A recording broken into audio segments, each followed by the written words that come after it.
Alright guys, it is the first weekend of May, which means the kickoff to the summer movie season. And I know you guys know this, but I am a huge fan of the summer movie season. I love this time of the year. I can't wait for a lot of great summer blockbusters coming out. However, the movie that starts off the summer movie season this weekend is this movie. What a mistake. Hey there guys, what's up? It is Autobot Mike 18 here with another movie review. I know this review is going to get a lot of hate, maybe some support. I assume that some of you guys are going to agree with my opinion and support this review. But it's okay if you don't. We all have differing opinions. And in regards to this movie, which has been getting a lot of mixed reviews, you either really love this movie or really hate this movie. I am right smack in the middle. And of course, guys, in this video, I'm going to be talking about The Amazing Spider-Man 2. Now guys, let's get something straight here. I wasn't really highly anticipating this film to begin with anyway. And one of the main reasons why I wasn't looking forward to the movie to begin with was because of this reason right here. Yeah, the first Amazing Spider-Man. Now, before you all start bashing me in the comments, if you didn't like the first Amazing Spider-Man, then why do you have a poster? Well, you know what? I have a little story about the first Amazing Spider-Man and why that poster's still up there. The first time I saw the first Amazing Spider-Man, real quick recap. I liked it. If you watch my review of it, I gave it a 9 out of 10. And I don't know what was wrong with me that day.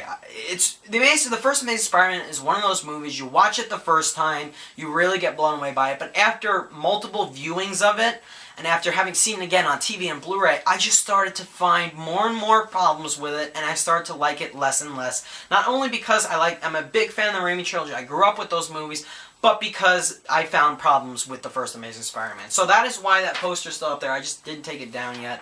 And that's why I really wasn't looking forward to The Amazing Spider-Man 2 because of that reason.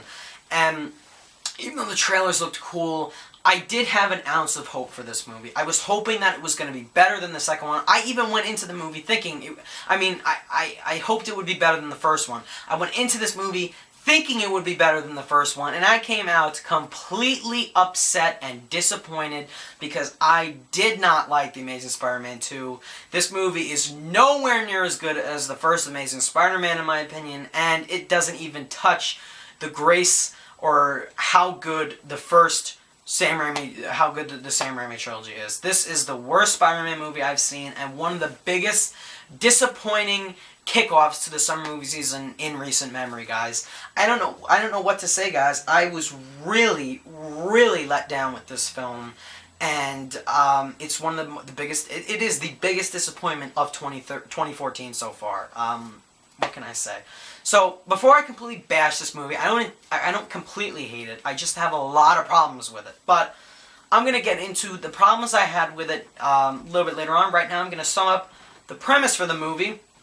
I do have a lot to discuss, but I'm not going to spoil it like the trailers that were marketing this movie did, because the marketing for this movie was terrible. It was another problem I had with the movie. Guys, let's get something straight here. The whole entire movie is spoiled in the trailers promoting The Amazing Spider-Man 2. It is spoiled in the trailers. All the fight scenes are in the trailers. All of the ending scene is in the freaking trailers. The last shot of the movie is in the trailers, okay? The people who market these movies, and the same problem with the first Amazing Spider-Man, they don't know what the hell they're doing. The marketing just spoiled everything, okay? So I just wanted to make that known. Anyway, guys, getting into the premise of The Amazing Spider-Man 2 without spoiling anything. I'll be uploading a spoiler-filled review in a few days. Basically, Peter Parker / Spider-Man is back, and Peter's trying to enjoy his abilities as Spider-Man. Peter, as we all know, played by Andrew Garfield, but he still is dealing with the fact that he made a very important promise to a deceased Captain Stacy from the first Amazing Spider-Man that he would leave Gwen out of his life as Spider-Man. He would leave her out of his life in general in order to keep her safe. So Peter is dealing with this promise he made. He does not want to give up Gwen Stacy, played by Emma Stone, and because he loves her. And while he has to make that difficult decision, two new villains come into play. One of them is Electro, played by Jamie Foxx, who after an accident gone wrong at Oscorp becomes this electric guy who can turn into lightning and just completely fries Spider-Man's web shooters. Then you have Harry Osborn, who comes into Peter's life, played by Dane DeHaan, and of course, as we all know, he's going to become the Green Goblin, as was spoiled in the trailers. And you also have a subplot or two going on, one of them involving Peter's quest to find out more about his dad, and more about his dad's past life, and what happened with him involving Oscorp and all that. So that is basically the main premise behind The Amazing Spider-Man 2. And wow, like I said, not only does this movie spoil everything in the trailers, but you can watch all of the trailers. I didn't even watch all of them. I watched like 2 of them and it still spoiled the whole movie. You can still watch all the trailers. You could get a main idea of every single thing that happens in this movie. But here it is, guys. Here's my main problem with The Amazing Spider-Man 2. There were a lot of good things that were going for this film. But my main huge problem with this movie is the writing. Had the writing been improved on, had the villains been given more screen time, had they been better developed, had the story been worked on, I would have loved this movie a lot more than I did. And I really didn't care for this movie. And that is the main reason why. The guys who wrote the first 2 Transformers movies, which I like, wrote The Amazing Spider-Man 2, and I'm so surprised that I actually did not like the writing in this movie more than the writing in the first 2 Transformers movies. Yeah, I know, that's a surprise, but I was just so let down with everything that was a mess with this movie, because the story was convoluted, it was messy, it was all over the place, it was rushed, it was just... That is why I ultimately had problems with The Amazing Spider-Man 2. Now, getting into my thoughts on the cast. Like I said, I had problems with the writing, and I'm sorry, guys. Now, a lot of you are going to start bashing me and saying that, oh, you are predetermined to hate these movies because you're a bigger fan of the Sam Raimi trilogy. Well, while that is true, while I am a bigger fan of the Sam Raimi trilogy, that is not why I did not like this movie. I did not like this movie for the reasons of the writing, the action, and the fact that it was just a big letdown. It took a crap on me, okay? Because I wanted it to be better than the first, and in the end it wasn't, in my opinion. So that's why I didn't care for this movie. Now, getting into the cast. The cast is one of the only things that saves this movie, okay, guys? They are giving their all. Andrew Garfield, Emma Stone, Jamie Foxx, Dane DeHaan. They have been in so much better movies than The Amazing Spider-Man 2. And they are given just really piss-poor material to work with. And they make the best of it still. The chemistry between Andrew Garfield and Emma Stone is great. It is very real, and the relationship they had was great in the movie. Andrew Garfield, while I always have preferred Tobey Maguire, okay? That is my Spider-Man. That's just because I grew up with that franchise. I grew up with that trilogy. That was my childhood. For nostalgic reasons, I grew up with that. But that's not saying much. I mean, that is saying that I still enjoyed Andrew Garfield as Peter Parker and Spider-Man. I think he does do a very good job as both Spider-Man and Peter Parker. He really definitely does. You know, even though he's not really given a lot to work with. Same thing with Gwen Stacy, who had a much bigger role in this movie. Emma Stone does a great job. It was the characters I had problems with, not the acting, because the acting is great in this movie. And I love how in this movie, as opposed to the Sam Raimi trilogy, the Spider-Man in the Amazing Spider-Man series is a lot more funny and comedic than the Spider-Man in the Sam Raimi trilogy. And I gotta praise that movie for that. You have to give credit to where credit is due, okay? Jamie Foxx in the movie, I was really looking forward to him playing Electro, but I was really let down with him because of his character. He was so underused and not a great villain at all. Not really threatening or menacing. Let's not even talk about Dane DeHaan playing the Green Goblin, but it's the acting that I liked. Jamie Foxx and Dane DeHaan both gave good performances in this movie, but it was their characters that were so poorly written. That's why I ended up not liking their characters. The Green Goblin, let's get something straighter. He's in the movie for 2 minutes, okay? He's in the movie for roughly 2 minutes, alright? Now, please tell me, guys, how did they think that was going to work out right with us? That didn't work out for me. If you guys thought that Venom being in Spider-Man 3 for 5 minutes is worse than this case, no. Green Goblin is in this movie for 2 minutes. That is a disgrace, and I honestly hated Harry Osborn in this movie because they tried to force that relationship between him and Peter Parker, and it just didn't work for me at all. Because they had to throw his character into this movie because it was convenient to the story, because they need him for Sinister Six, and that was just a mess.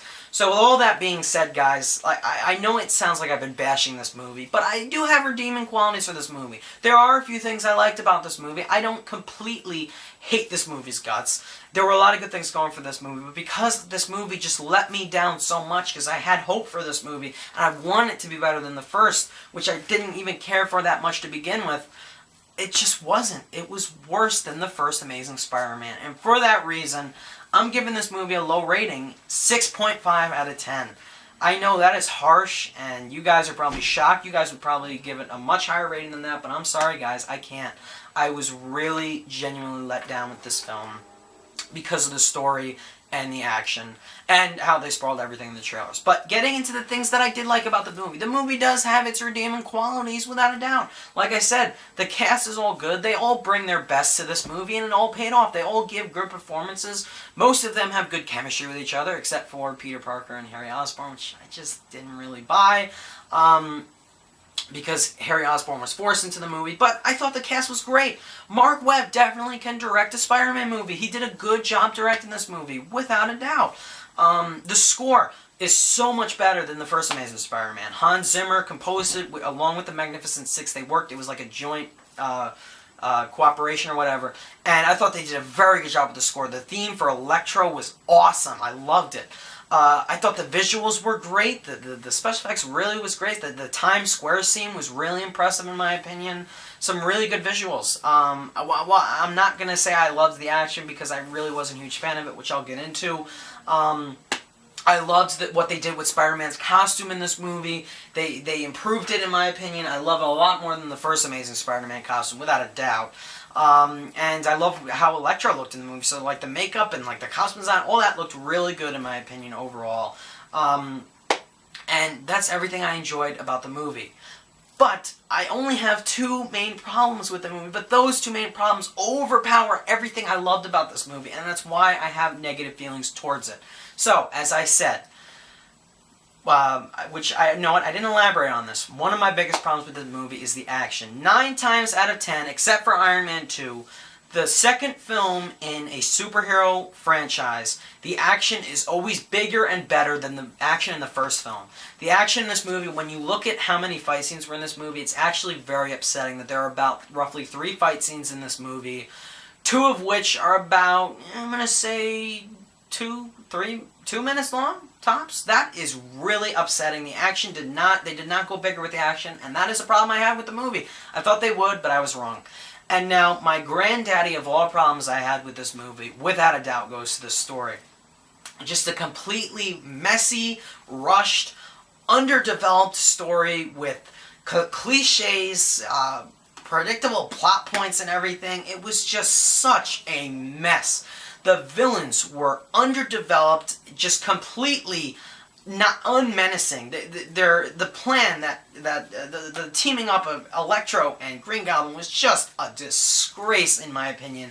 The way Green Goblin / Harry Osborn was just terrible in this movie. I'm sorry, but he has nothing on James Franco. The character of Green Goblin has nothing on the character of New Goblin or Harry Osborn from the first Sam Raimi trilogy. I'm sorry, they just have nothing on... Dane DeHaan was great, but nowhere near as good as James Franco. And that's because I didn't care for that character, because he was thrown into the movie, because they had to put him in the movie, so it was rushed, it was forced. That relationship between him and Peter was just rushed, and I did not care for that. The movie is also very tonally inconsistent. The movie will go from having a lighthearted mood to a serious mood, back to lighthearted, to comical, to depressing, and then back to lighthearted. I mean, the movie has like several endings, okay?